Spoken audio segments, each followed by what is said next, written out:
বাবা রাজু, ভালো আছো? হ্যাঁ চাচা, ভালো। কিছু লাগবে নাকি? হ্যাঁ বাবা, আমার ছোট মাইয়াটার বিয়া, ওর জন্য একটা খাট বানাবো। তোমার হাতের কাজ আমার মাইয়াটার খুব পছন্দ। তা কেমন কি খরচ পড়বে বাবা?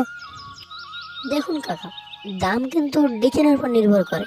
কাল না হয় আপনি জ্যোতিকে নিয়ে এসে ডিজাইন পছন্দ করে দামটাও জেনে নেবেন।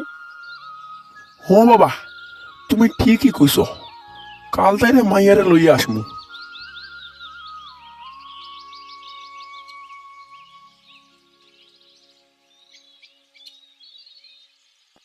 কি রে ওটা রাজু, কাস্টমাররা কি ওইভাবে ছেড়ে দেয়?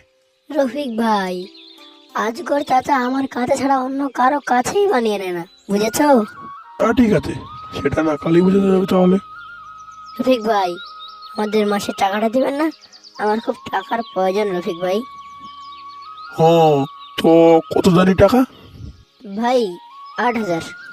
আচ্ছা, 5,000 টাকা নিয়ে যা, বাকিটা পরে নিস। কিন্তু রফিক ভাই, আপনি তো প্রতি মাসে এরম করেন।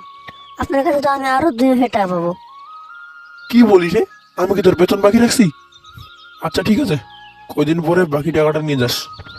শালা মোটু, সারাদিন খালে খাওয়া আর সব কাজ আমাকে দিয়ে করাবে, আর টাকা দেওয়ার সময় জেলি। শালা মোটু। গণেশ কাকা, বাড়ি যাবেন না? হ বাবা, দাঁড়া একটু আসি।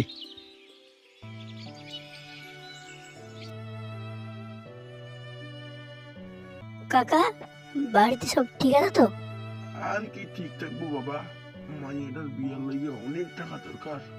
আমি নিচু জাতের মানুষ, এত টাকা কেমনে জোগাড় করমু? চিন্তা করবেন না কাকা, দেখবেন ধীরে ধীরে সব ঠিক হয়ে যাবে। গণেশের বাড়ি রাজুর বাড়ির কাছেই। এই গ্রামে হিন্দু মুসলিম একসঙ্গেই বসবাস করে। প্রতিদিন রাতে বাড়ি ফেরার সময় রাজু গণেশকে তার সাইকেলে করে নিয়ে আসতো।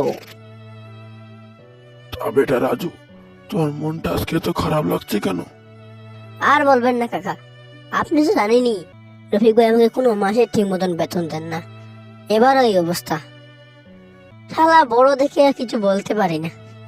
ভাবছি এবার আমি নিজে একটা দোকান দেব। গ্রামের সব মানুষরা তো আমাকে দেখে কাজ দেয়। আশা করি আমি দোকান দিলে কাজের আর অভাব হবে না। ও বাবা, তোর বুদ্ধিটা তো খুব ভালো, কিন্তু তাতে তো অনেক টাকার প্রয়োজন। হ্যাঁ বাস, এইখানে নামিয়ে দাও আমাকে।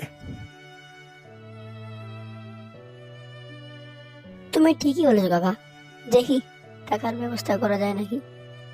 হ্যাঁ বাস, এবার যাও তুমি, এসব নিয়ে পরে ভাবা যাবে।